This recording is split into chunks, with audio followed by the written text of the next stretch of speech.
ऐसे बहुत सारे ऐप्स भी आ गए हैं। जी, मैं नाम नहीं लूँगा जी, जी, ख़ास करके, पर बहुत सारे ऐसे ऐप्स हैं मार्केट में आ गए हैं जी, एस्ट्रोलॉजी जी, रिलेटेड। जी।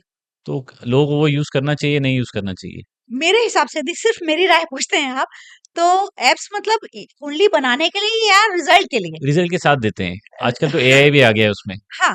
तो वो मैंने वही बताया ना कि यदि आप रेलवे प्लेटफॉर्म पर जा रहे हैं और आप अपना वजन तुलवा रहे हैं और उसके साथ एक टिकट आता है और उसमें वजन भी लिखा रहता है और भविष्य भी लिखा रहता है, तो ठीक है, तो क्योंकि ये आप तो वज़न के लिए गए थे। नहीं, और वो जो भविष्य रहता है वो ऐसे ही ऐप्स के कारण होता है अच्छा, कि उसमें पहले से वो फीड कर दिया जाता है।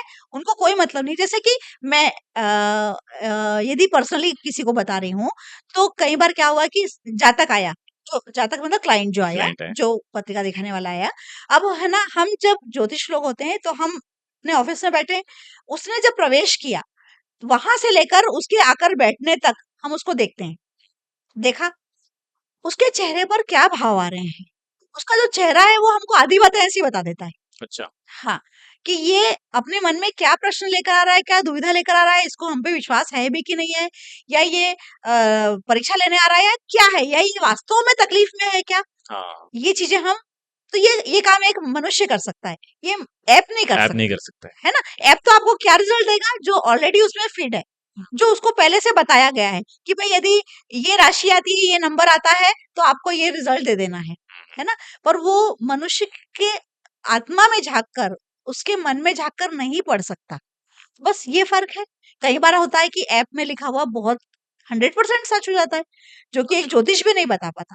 अच्छा। पर हुँ, ज्योतिष यदि आपको देख रहा है, तो वो कहीं न कहीं आपके मित्र के रूप में भी काम करता है, आपके किसी बड़े के रूप में भी काम करता है, आप एक सलाहकार के रूप में काम करता है और आपको कहीं वास्तव में दुःख से मुक्ति दिलाने का काम करता है। हुँ। वो जुड़ता भी है आपसे और जुड़ता भी है पर्सनली आपसे, मिलते हैं क्योंकि पर्सनली हम भी उनसे। जुड़ता है। हाँ, पर्सनली मिलना ज़्यादा बेटर है अगर जी, आपको जी, आपके एस्ट्रोलॉजी से कुछ डायरेक्शन चाहिए तो, डायरेक्शन चाहिए। ना कि आप सिर्फ़ हाँ। ऐप पे डिपेंडेंट हो जाएँ। तो वो जो एक रिश्ता बनता है, हाँ, दिखाने वाले और देखने वाले के बीच में जो एक रिश्ता बनता है, वो रिश्ता काम करता है कि आपके दुख दर्द को दूर करने में। मतलब कई बार ऐसा होता है कि मैं अपने मन की बात बता रही हूँ कि मैंने कुंडली में देख लिया कि कई बार ऐसा होता है कि किसी की कुंडली में कोई कष्ट नहीं होता ज्यादा, है ना, कोई तकलीफ भी नहीं है, उसके पास पैसा भी है, उसके पास करियर भी अच्छा है, उसके पास सब कुछ है, पर मन अच्छा नहीं अच्छा। है ना?